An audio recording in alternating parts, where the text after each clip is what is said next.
Good morning, everyone.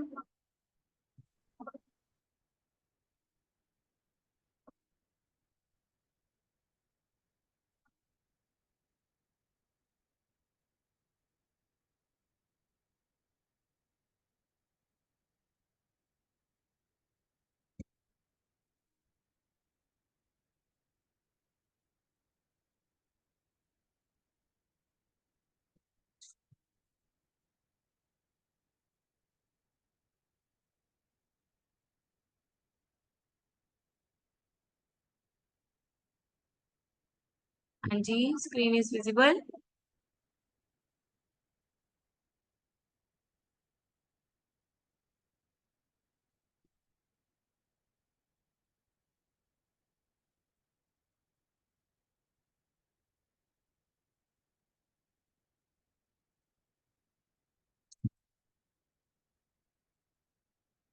आवाज क्यों नहीं आ रही आपकी?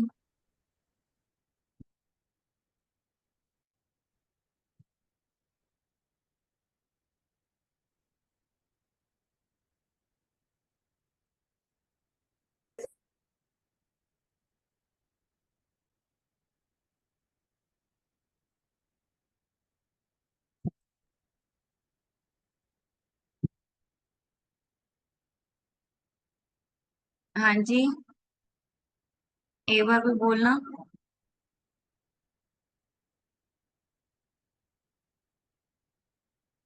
नहीं ma'am. Okay okay.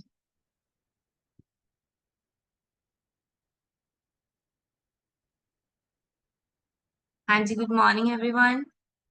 Let's start the class. Screen is visible.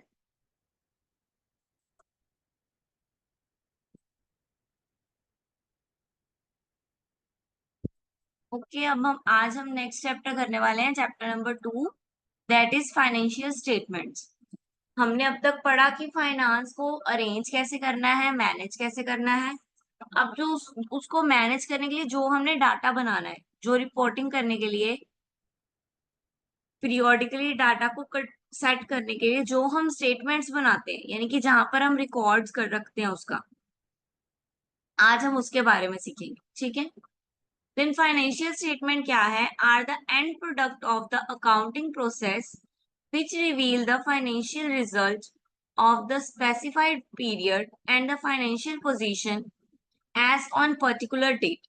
It is a base and formal annual report through which a business communicates financial information to its various user groups.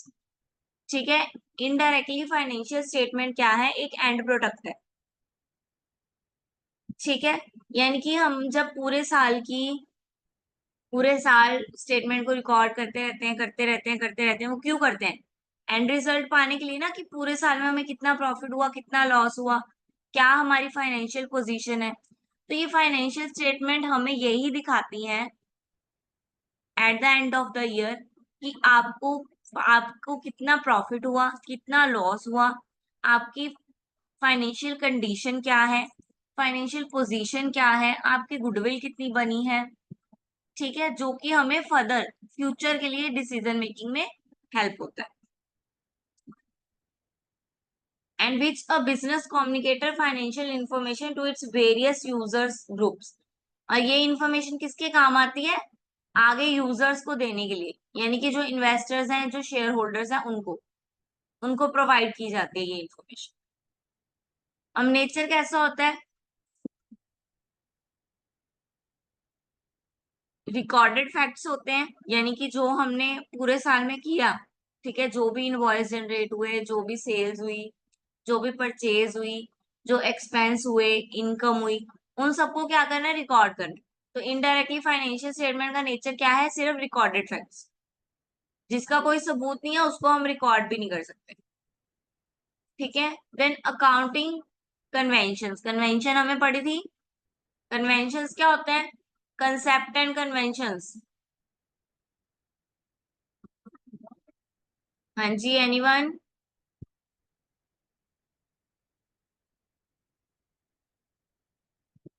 Accounting conventions means daily usages और practice की वजह से जो हम accounting सीखते हैं, जो हम उसमें चेंज लेके आते हैं, फाइनेंशियल स्टेटमेंट में वो चेंजेस आते ही आती हैं। देन पोस्टुलेट, यानी कि एजम्पशंस, कुछ एजम्पशंस भी लगाई जाती हैं कभी कभी, जैसे कि हमने एक्यूर्ड इनकम में पढ़ा, क्या पढ़ा कि पेमेंट आ सकती है, आएगी इन फ्यूचर, लेकिन हमने उसको पहले ही रिकॉर्ड कर लिया, दैट इज एजम्पशन। ठीक है। देन पर्सनल जजमेंट, वही हम अपने पर्सनल जजमेंट के हिसाब से, जैसे ऑडिटर और अकाउंट होते हैं, चार्टर्ड अकाउंटेंट होते हैं, वो कभी कभी अपनी पर्सनल जजमेंट भी दे देते हैं, अपने पर्सनल जजमेंट के हिसाब से भी फाइनेंस स्टेटमेंट प्रिपेयर कर देते हैं। ठीक है। मान लो किसी कंपनी में बहुत सालों से काम कर रहे हैं, तो वो क्या करते हैं, उस कंपनी का प्रॉफिट ही शो कर देते हैं, या अपने पर्सनल जजमेंट से कि यार इस कंपनी में तो प्रॉफिट ही हो रहा होगा, ऐसे।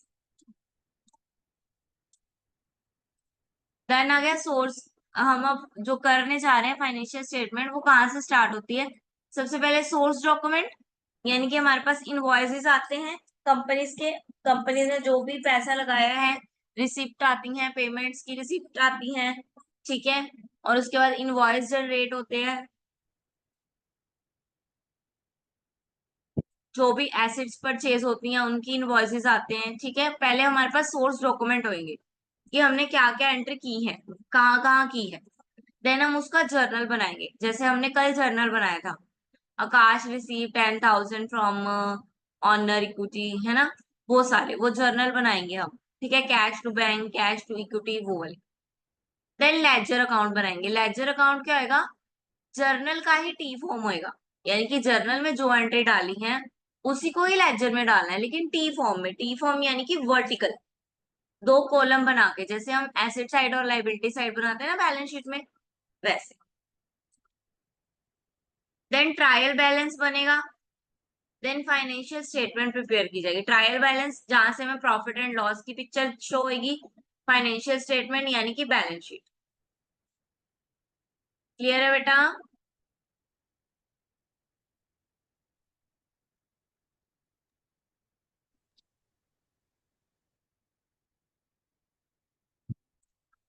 Then framework for preparing financial statement. Financial statement को प्रिपेयर करने के लिए हमारे पास क्या क्या होना जरूरी है? सबसे पहले तो objective of the financial statement, हमें ऑब्जेक्टिव पता होना चाहिए कि हम ये क्यों बना रहे हैं, क्यों बना रहे हैं फाइनेंशियल स्टेटमेंट, हमने सबसे ऊपर पढ़ा इंट्रोडक्शन में। हाँ जी, फाइनेंशियल स्टेटमेंट्स क्यों प्रिपेयर कर रहे हैं कंपनी की? ताकि प्रॉफिट लॉस पता लगे। Speak loudly.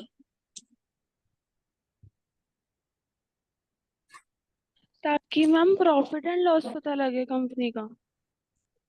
Profit and loss वो भी ठीक है, और decision making. Decision making, very good. और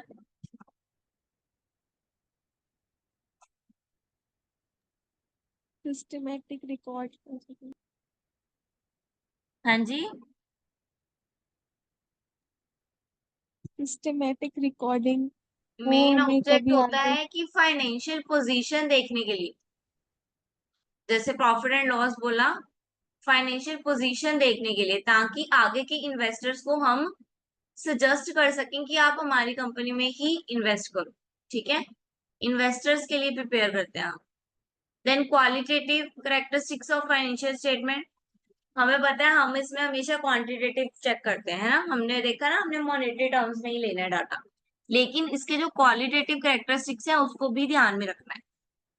ठीक है। जैसे कि हमारी फाइनेंशियल पोजीशन बताएगा, ठीक है, इन्वेस्टर्स को लेके आएगा, ये सब हमें दिखेगा नहीं, लेकिन फाइनेंशियल स्टेटमेंट ये सब करेगी, that is qualitative. Components of financial statement, और जो भी कंपोनेंट्स है फाइनेंशियल स्टेटमेंट के, फॉर एग्जांपल पहले जर्नल बनेगा, देन ट्रायल बैलेंस बनेगा, लेजर बनेगा, फिर ट्रायल बैलेंस बनेगा, फिर स्टेटमेंट बनेगी। ठीक है। तो इसके कंपोनेंट्स को भी ध्यान में। देन आ गया वही हम पढ़ने जा रहे थे कि ऑब्जेक्ट्स क्या है। ऑब्जेक्ट्स क्या है? Reliable financial information about economic resources and obligations, यानी रिसोर्सेज यानी कि asset and liabilities of the business firm. हमें प्रॉपर इंफॉर्मेशन प्रोवाइड हो कि हमने कितनी एसिड लगाई, और कितनी लाइबिलिटी हमारी जनरेट हुई, ताकि नेक्स्ट टाइम से हम अपनी लाइबिलिटीज को कम कर सकें और एसेट्स को इंक्रीज कर सकें।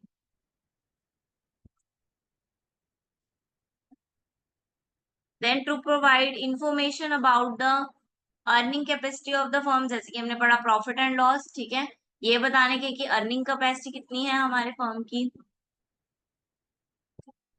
Provide reliable information about the change in resources and obligation arises out of business activities, ये बताना कि एसेट और लाइबिलिटीज में टाइमली टाइमली चेंजेस क्या आ रहे हैं, ठीक है, जैसे कि एसेट क्या होगी, एसेट डेप्रिसिएटेड होगी, और ऑब्लिगेशन यानी कि लाइबिलिटी, लाइबिलिटी भी कम होगी क्योंकि हम उस पे इंटरेस्ट पे कर देंगे, या कभी कभी हम फुल अमाउंट का लोन चुका देंगे, खत्म कर देंगे लोन, तो हमारी लाइबिलिटी भी कम हो रही है। तो जो चेंजेस आ रहे हैं, जो इसमें चेंजेस आ रहे हैं उसकी इंफॉर्मेशन रखने के लिए।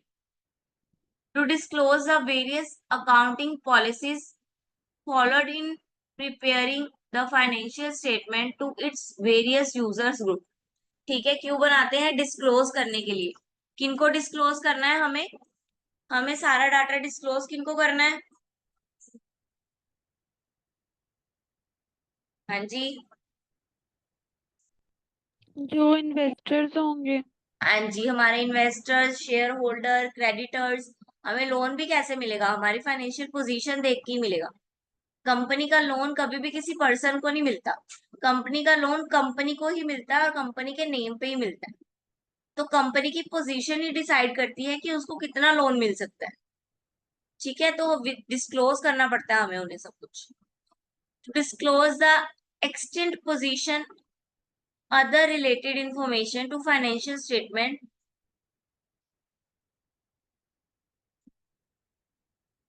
that is relevant to the needs of the users, users भी, जैसे हमारे शेयर होल्डर्स हो गए, ठीक है, या हम अगर हम जनरल पब्लिक से अपने डिपॉजिट्स लेते हैं उनसे डिबेंचर के रूप में, तो भी हमें क्या चाहिए, हमें फाइनेंशियल स्टेटमेंट प्रिपेयर करनी पड़ेगी ताकि हम उनको प्रॉपर इंफॉर्मेशन प्रोवाइड कर सकें। Then characteristics of ideal financial statement, अगर हमने अच्छी प्रॉपर सही फाइनेंशियल पोजीशन बनानी है, मतलब स्टेटमेंट बनानी है, तो उसके क्या क्या कैरेक्टरिस्टिक्स होने चाहिए, रिलीवेंसी, ठीक है, रिलायबिलिटी, रिलायबिलिटी यानी कि रियल हो, ठीक है, और रिलीवेंसी यानी कि करंटली करंटली जो हमारा पीरियड चल रहा है, यानी कि फ्यूचर के हिसाब से बनी होनी चाहिए फाइनेंशियल स्टेटमेंट, ठीक है, रिलायबल यानी कि सही होनी चाहिए, right information, accurate information, understandability यानी कि इजी होनी चाहिए ताकि जो एक बार में भी पढ़े उसको समझ आ जाए, जो यूजर्स हैं वो अकाउंटेंट तो नहीं है ना, इसलिए उनको समझ आने वाली होनी चाहिए। कंपैरेटिबिलिटी यानी कि दो अगर फाइनेंशियल स्टेटमेंट को हम कंपेयर करते हैं तो दोनों में कंपैरेटिबिलिटी होनी चाहिए, हमारे लिए कंपेयर करना आसान हो। हमने पढ़ा था कि हमने कंसेप्ट पढ़े थे, कंसेप्ट का क्या मोटिव था, यही मोटिव था कि हम बाहर की अकाउंटिंग स्टेटमेंट्स और इंडियन अकाउंटिंग स्टेटमेंट्स को कंपेयर कर सकें, दोनों में ऐसे यूनिवर्सल रूल्स होने चाहिए ताकि दोनों को कंपेयर करना क्या हो, इजी हो जाए।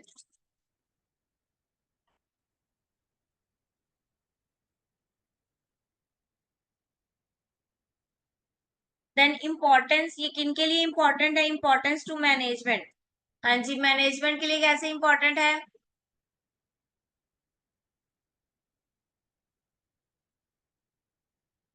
डिसीजंस लेने के लिए। हाँ जी, फ्यूचर के डिसीजंस लेने के लिए मैनेजमेंट के लिए इंपॉर्टेंट है। देन क्रेडिटर के लिए, लोन देने के लिए। क्रेडिटर ने लोन देना है, लेकिन क्रेडिटर ये नहीं देगा कि मैं लोन देना है, क्रेडिटर ये देखेगा कि मेरा लोन मुझे वापस मिलेगा कि नहीं मिलेगा, ठीक है, इसके लिए भी इंफॉर्मेशन फाइनेंशियल स्टेटमेंट की क्रेडिटर को जरूरी है, कि अगर तो कंपनी की फाइनेंशियल पोजीशन अच्छी चल रही होगी तो उसको यकीन होएगा कि उसको क्या मिल जाएगा, उसको अपना लोन जो है वो रीपे हो जाएगा। Then importance to bankers, bankers के लिए कैसे इंपॉर्टेंट है, सेम कि दिया है इनका उन्होंने उसके इंटरेस्ट लिए, वापस आएगा कि नहीं आएगा। हाँ जी, उनको मॉर्गेज रखना है या नहीं रखना, सिक्योरिटी रखनी है नहीं रखनी, इस एज अ बैंकर के लिए भी इम्पोर्टेंट है। Then important to investors, investors के लिए कैसे इम्पोर्टेंट है?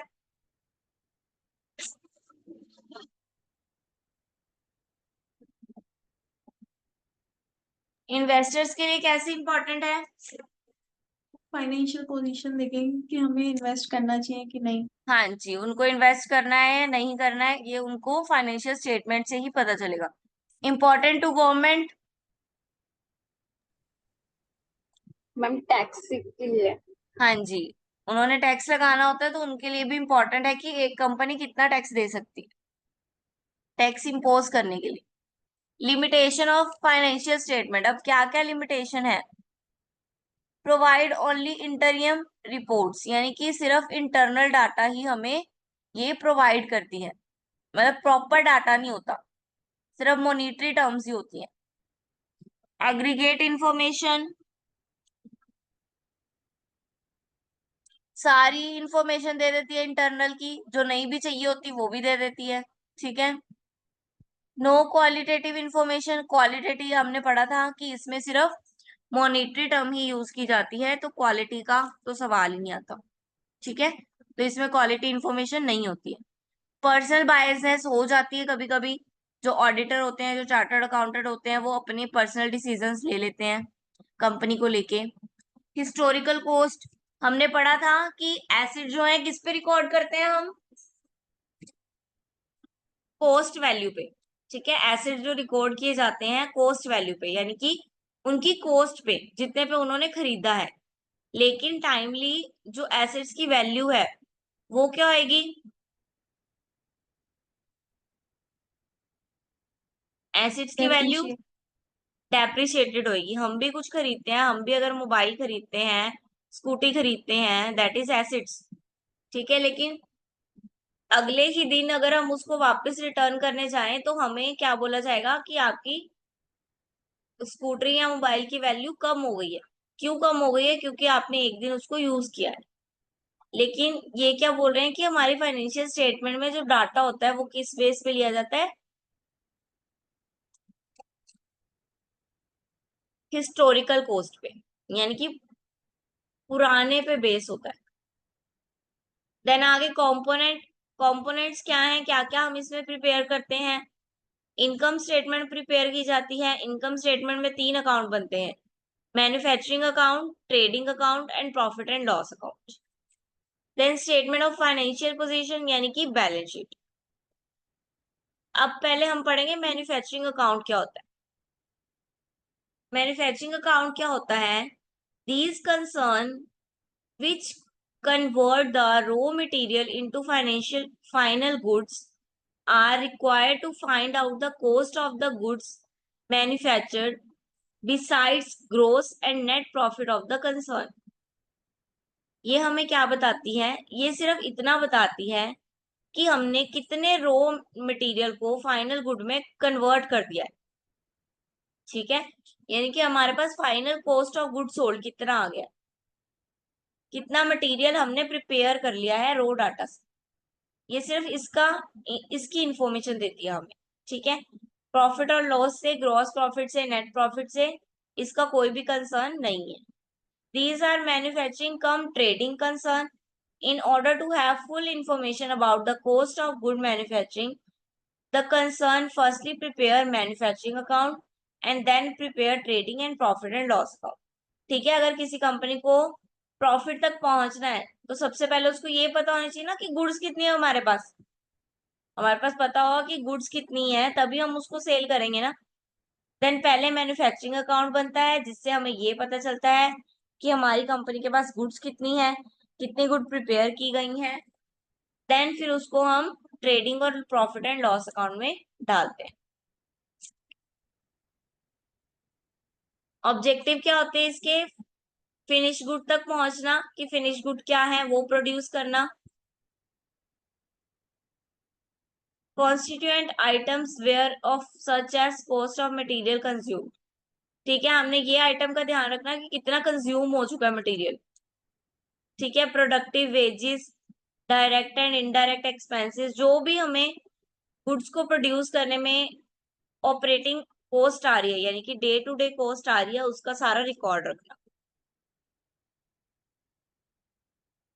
ये देखो मैन्युफैक्चरिंग अकाउंट, ये जो है ये हॉरिजॉन्टल है, ठीक है, हॉरिजॉन्टल यानी कि ऐसे 2 कॉलम बना के। वर्टिकल क्या होएगा, स्ट्रेट होएगा बिल्कुल। ये हॉरिजॉन्टल वे में आपको दिखाई गई है। पर्टिकुलर में क्या आएगा, पहले तो रो डाटा जितना भी कंज्यूम किया, रो डाटा में क्या आएगा, ओपनिंग स्टॉक जो हमने खरीदा, जो हमारे पास पड़ा है, ठीक है, वो पिछले साल का भी हो सकता है ओपनिंग स्टॉक हमारा, ठीक है। पिछले साल का क्लोजिंग इस साल का क्या होगा, ओपनिंग ही होएगा ना। पिछले साल जो डाटा बच गया हमने वो छोड़ दिया, तो नेक्स्ट ईयर का वो क्या बन जाएगा, ओपनिंग स्टॉक, ठीक है। Opening stock of the raw material, then जो भी हमने ड्यूरिंग द ईयर परचेजेस किए हैं उसमें से closing stock of the raw material, end of the year जितना मटेरियल हमारे पास बच गया, दैट इज क्लोजिंग स्टॉक, ठीक है। स्टार्टिंग में जितना हमारे पास था, फिर हमने पूरे साल में जितना परचेज किया, और एंड में जितना हमारे पास बच गया, इससे हमारा क्या निकल के आएगा, रो मटेरियल कंज्यूम, ठीक है। उसके अंदर फिर हमने डायरेक्ट एक्सपेंसेस और इनडायरेक्ट एक्सपेंसेस प्लस कर देने हैं, जैसे कि कैरेज ऑन परचेजेस, परचेज करने को, परचेज का सामान लेके आने को शॉप तक, ठीक है, हमारे वर्कशॉप तक जितने भी एक्सपेंसेस लगे वो direct expenses, direct wages, wages जिनको दिए हैं हमने, जिन्होंने हमारे गुड्स को प्रोड्यूस किया है उनको वेजेस दिए हैं हमने, ठीक है। Then prime cost, factory expenses, factory lighting, factory rent, indirect expenses, supervisor salary, store consumer, ये समझ में आ रहा है ना क्या क्या है।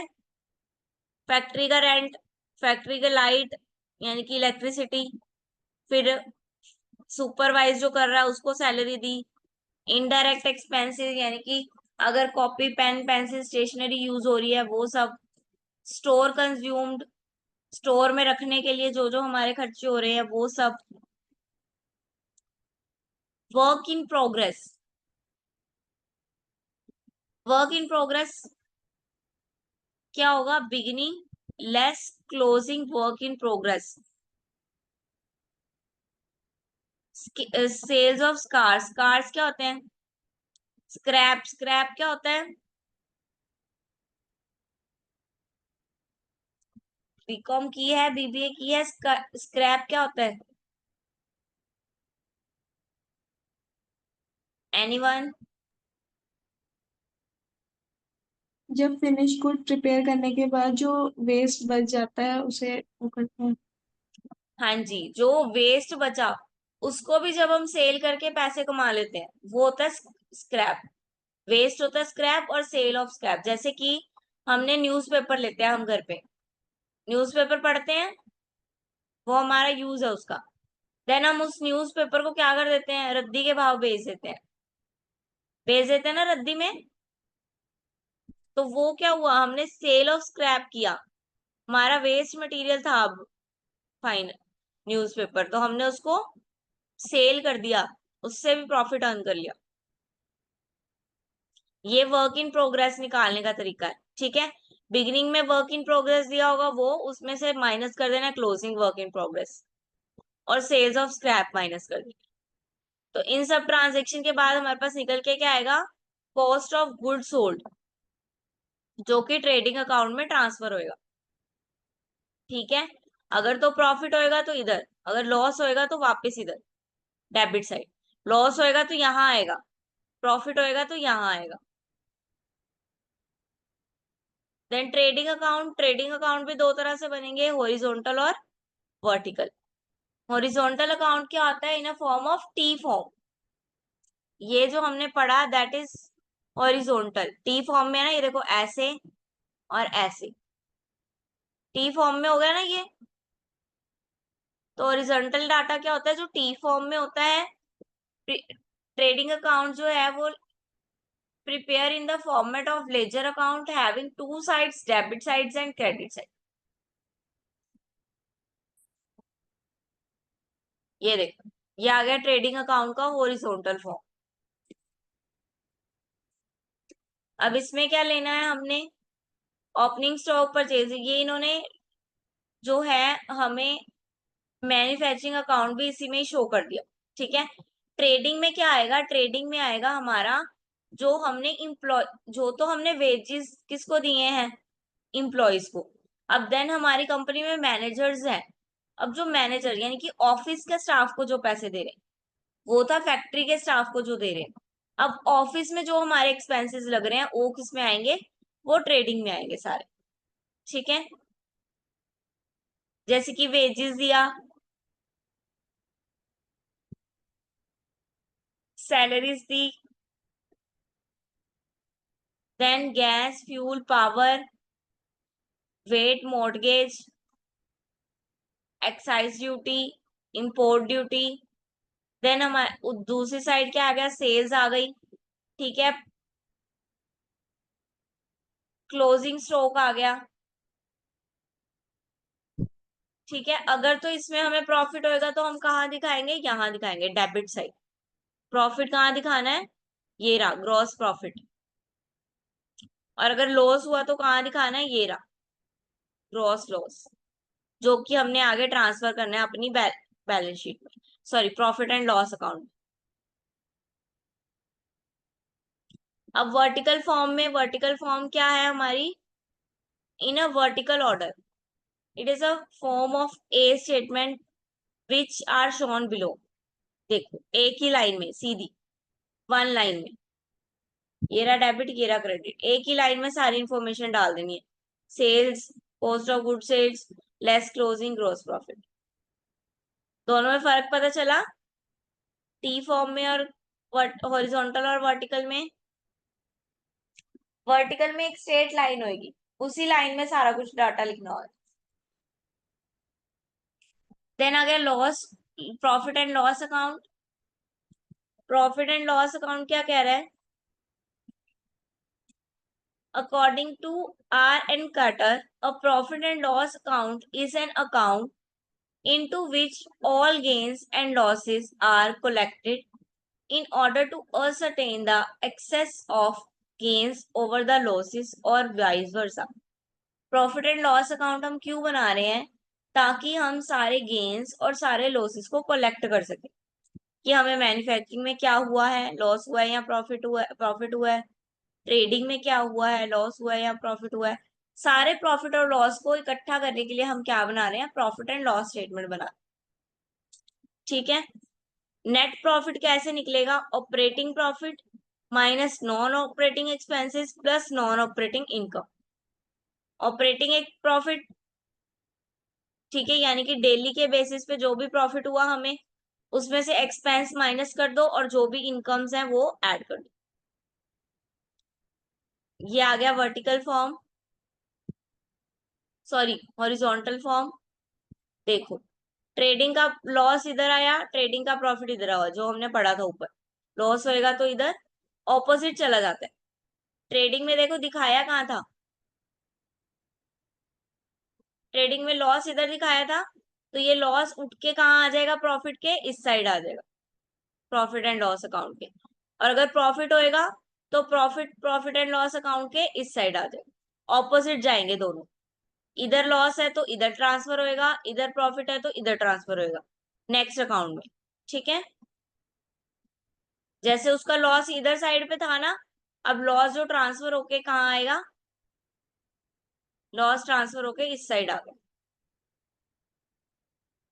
और प्रॉफिट ट्रांसफर होके इधर आएगा, मतलब दोनों में से जो भी होगा। देन ऑफिस और एडमिनिस्ट्रेशन एक्सपेंसेस, सैलरी दी, रेंट दिया, स्टेशनरी प्रिंटिंग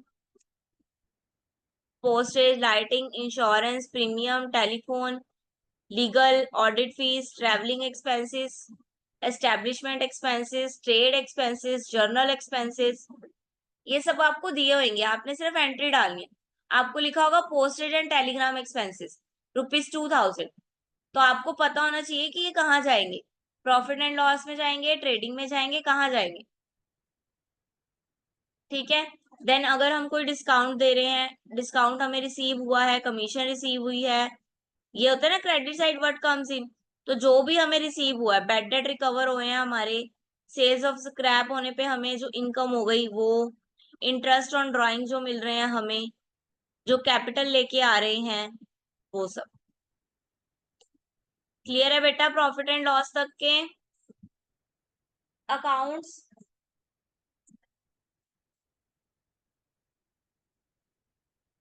हाँ जी, पास तो नहीं चल रहे हम?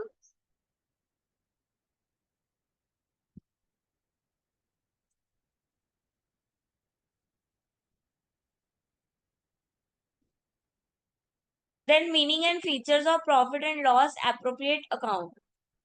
Profit and loss appropriate account is an account which is prepared with an object of appropriating or distributing the net profit among the partners.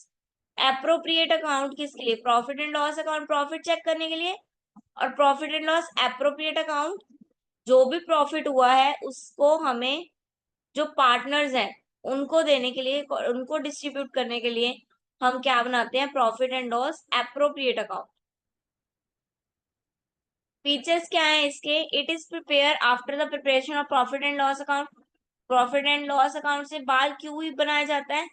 क्योंकि प्रॉफिट एंड लॉस से प्रॉफिट पता चलता है। जो भी प्रॉफिट हुआ फिर वो पार्टनर्स आपस में कंट्रीब्यूट भी तो करेंगे, डिस्ट्रीब्यूट भी तो करेंगे, इसलिए profit and loss appropriate account बनाया जाता है। It is an extension of profit and loss account. It is prepared by partnership firm and companies for distribution of profits among partners. It discloses how the net profit of the accounting period has been appropriated. Appropriated यानी कि distributed. It is prepared in term of partnership deed or the partnership act. ये किसके कौन से act के अंदर बनाई जाती है? पार्टनरशिप डीड में अगर लिखा होगा तो बनाया जाएगा, ठीक है। और अगर पार्टनरशिप एक्ट में लिखा होगा तो बनाया जाएगा।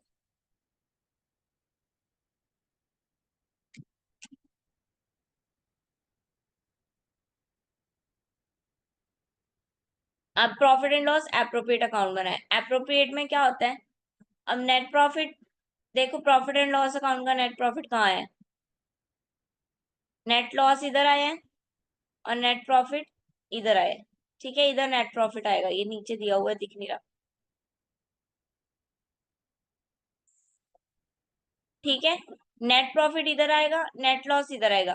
अब नेट प्रॉफिट इधर है तो ये ट्रांसफर किधर होएगा? ये ऑपोजिट साइड पे ट्रांसफर होएगा। ये देखो यहाँ पे, तो यहाँ पे क्या आ गया? नेट प्रॉफिट आ गया, ठीक है। और अगर लॉस होता तो इधर आता। वैसे भी एप्रोप्रिएट अकाउंट तभी बनता है जब प्रॉफिट होता है, ठीक है। अब क्या हुआ? अब जो भी इंटरेस्ट ऑफ द पार्टनर्स हैं, ठीक है, जो भी उन्होंने हमें देना है, इंटरेस्ट देना है पार्टनर से, ठीक है, जो भी इंटरेस्ट, सॉरी, हमने देना है उनको उनकी कैपिटल्स पे, वो इंटरेस्ट, जो कैपिटल पे इंटरेस्ट हम उनको दे रहे हैं, जो हम उनको सैलरी दे रहे हैं, जो कमीशन दे रहे हैं, जो जनरल रिजर्व्स हम उनको प्रोवाइड करें, वो सब इधर आएगी। जो भी देने वाली चीजें और जो उनसे लेने वाली चीजें हैं वो इधर आएंगी। जैसे कि इंटरेस्ट ऑन ड्राइंग्स ले रहे हैं, ठीक है, जो उन्होंने डिस्ट्रीब्यूट किया प्रॉफिट में, प्रीवियस ईयर जो प्रॉफिट हुआ वो हम यहाँ ले रहे हैं, ठीक है। देन जो भी अमाउंट बचेगी वो किस में जाएगी? Partners capital in their share of profit, इनके शेयर में जाएगी, जितना शेयर वो लेके आए। हमने शेयर रेशो पढ़ी है ना। फॉर एग्जाम्पल, एक जना 5,000 लेके आ रहा है, एक जना 4,000 लेके आ रहा है, एक जना 3,000 लेके आ रहा है, तीन पार्टनर्स है, तो उनकी रेशो क्या बनी? 5, 4 और 3। तो उनको प्रॉफिट भी उतने हिसाब से ही मिलना चाहिए ना। अगर कोई 5,000 लेके आ रहा है और मैं उसको इक्वल प्रॉफिट दे रही हूँ, ये तो गलत बात है, क्योंकि वो ज्यादा अमाउंट लेके आया तो प्रॉफिट भी उसका ज्यादा बनता है। इसलिए उसकी रेशो क्या आएगी? 5, 4, 3। उनको प्रॉफिट भी इसी रेशो में मिलेगा। जो 5 लेके आया उसको 5%, जो 4 लेके आया उसको 4%, जो 3 लेके आया उसको 3%। और अगर उनको लॉस होता है तो लॉस भी उनके इक्वल शेयर्स में डिवाइडेड होएगा। क्लियर है बेटा इतने तक?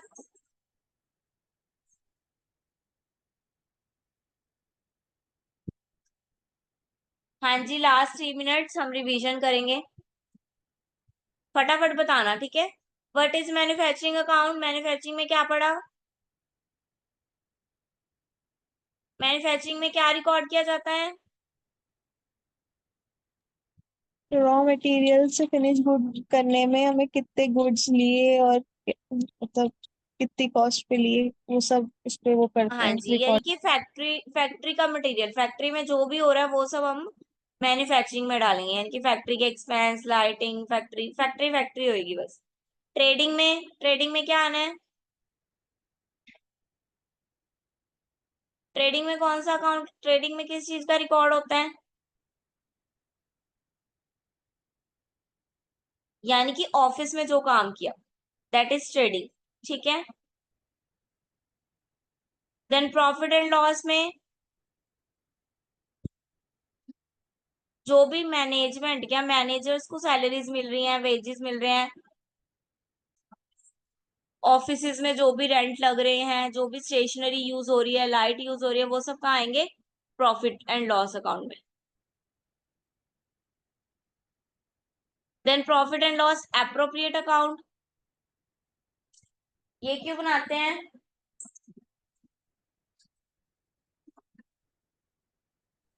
पार्टनर्स के लिए। हाँ जी, पार्टनर्स अपने पैसे लेके आए हैं तो वो इनडायरेक्टली हमसे क्या मांग रहे हैं? हमसे कंपनी का प्रॉफिट मांग रहे हैं, तो उस कंपनी के प्रॉफिट को डिस्ट्रीब्यूट कैसे करना है, ये बताने के लिए हम क्या बनाते हैं? Profit and loss appropriate account. अब जो प्रॉफिट मिलेगा वो कैसे मिलेगा शेयर होल्डर्स को?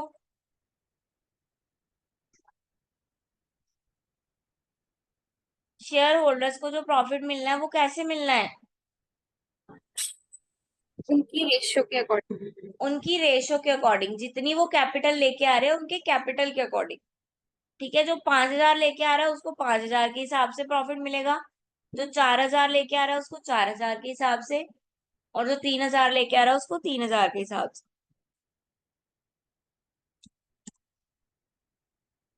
वर्टिकल फॉर्म कैसे होती है? Ma'am straight line. Straight line में। और horizontal form? T shape. T shape में। हमने देखा था ट्रेडिंग अकाउंट। ट्रेडिंग अकाउंट क्यों बनता है? जो भी हमने सेल्स और परचेजेस किए हैं, यानी कि ट्रेड किया है। ट्रेड क्या होता है? सेल्स एंड परचेज होता है ना, input and output, inflow and outflow, यही होता है ना ट्रेड। तो ट्रेड अकाउंट क्यों बनाते हैं? हमने ये चेक करना है कितना हमने परचेज किया और कितना हमने सेल किया, इसके लिए क्या बनाएंगे? Trade account. मैन्युफैक्चरिंग अकाउंट किसके लिए बनाएंगे? मैन्युफैक्चरिंग का डाटा देखने के लिए, कितना इनपुट लग के कितना आउटपुट आया है, ट्रेड में कितना परचेज एंड सेल्स हुआ है, प्रॉफिट एंड लॉस में ऑफिस के खर्चे और जो भी प्रॉफिट हो रहा है, ऑफिस से रिलेटेड, मैनेजर से रिलेटेड वो सारा वर्क, और एप्रोप्रिएट में जो हमने शेयर होल्डर्स को, यानी कि जो हमारे कैपिटल है, इक्विटी शेयर होल्डर्स है, उनको, जो पार्टनर्स है, उनको जो देना है, प्रॉफिट देना है, वो जानने के लिए। All clear?